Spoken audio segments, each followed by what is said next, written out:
Today's recipe, I'm going to be showing you how to make easy scalloped potatoes. What you're going to need to make them are obviously some potatoes. I've got them peeled already. Some onions, some herbs. I like to use cream of mushroom soup, some shredded cheese, whatever your favorite kind is, and a little bit of milk. So what I've done is I've pre-greased the pan already, and I've put a small layer, just a couple teaspoons of the mushroom soup with a little bit of milk, and I've stirred that all around so that forms the base. Now what you're going to do is cut the potatoes up into slices. They don't have to be perfect, but just make sure they're not super thick.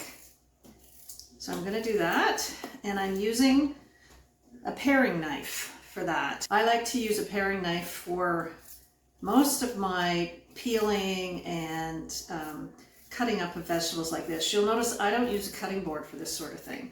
I grew up on a farm, and we were always asked to help with getting the meal preparations ready for, for my dad and my brothers and all the farm workers that would come to help. So we had to learn how to do things and do it quickly and as most efficiently as possible. And this is the way my mom did it. She always just sliced up her apples or potatoes or whatever she might be making. Typically she used a paring knife. All right, so I've got the first layer done. You can see how quick that was. Now what I'm going to do is I'm going to take some onion. You can have it diced up, or I'm just chopping little pieces. And you don't have to put too much on here, just like a tablespoon, spreading that around. Onion just gives it a nice flavor. Also, what I'm going to do, I like parsley. So this is dried parsley, and I'm just going to sprinkle just a little bit, not a lot. All right, so we've got that. Now what I'm going to do is I'm going to add in a couple spoonfuls of the mushroom soup, just in little dollops. Spread that around a little bit, and then you can add a little bit of milk on top of that. All right, so that's the first layer. Now I'm going to add in the rest of the potatoes. Now I could have added some shredded cheese at that point if I wanted to. All right, so I'm just going to finish adding the potatoes in here. Again, with my recipes, I never know how much to prepare up front or have ready, so sometimes you just have to wing it. And if I need more, I can peel some more potatoes and add them in. I'm making enough for at least 2 meals for my husband and I. I'm going to serve this with ham and some corn. These potatoes are great warmed up. You can even fry them up. Okay, so now I've finished adding the potatoes, and I'm going to add a few more chopped onions to the top of this, just to give it a nice flavor. You could add in a bit of chopped mushrooms if you like, even a bit of chopped garlic if you really like garlic. But I'm just keeping this simple today. We're just using the onions. Okay. And what I've done is, since I already used some of the mushroom soup, I filled up the can with some milk. So now this is nice and liquidy.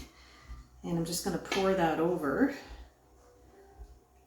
All right, and I'm going to clean out the can with some remaining milk. I'm going to use a spatula to get all of the soup off the side of the can.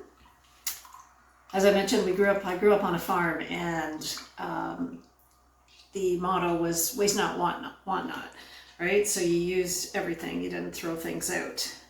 All right, so I got all of the soup off the edge of the can, and I'm gonna add that in. So now, just gonna give it a tiny bit of a stir. I'm gonna add some parsley to the top. Again, not a lot, just a little bit. You can use fresh parsley if you have it. And you should see the liquid come up about 1/3 of the way up the pan, because you want to make sure that there's enough liquid that it's not going to dry out.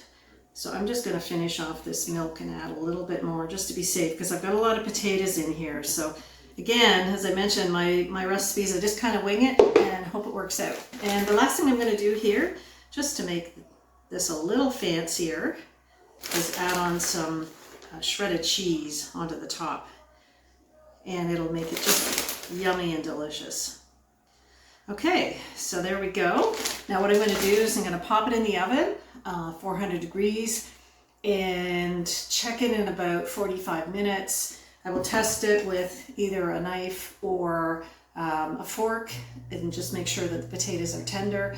You can stir it a wee little bit if they're not quite done and you just want to kind of stir the liquid around, and then pop it back in. I will put the lid on it and probably leave that on until the very end, and then once they're done, let it sit for 5 or 10 minutes, and then serve it up. All right, so the final moment. I've tested them with a fork. They've been in the oven for about an hour and they're all done. And here we go. Don't they look delicious? Honey, dinner!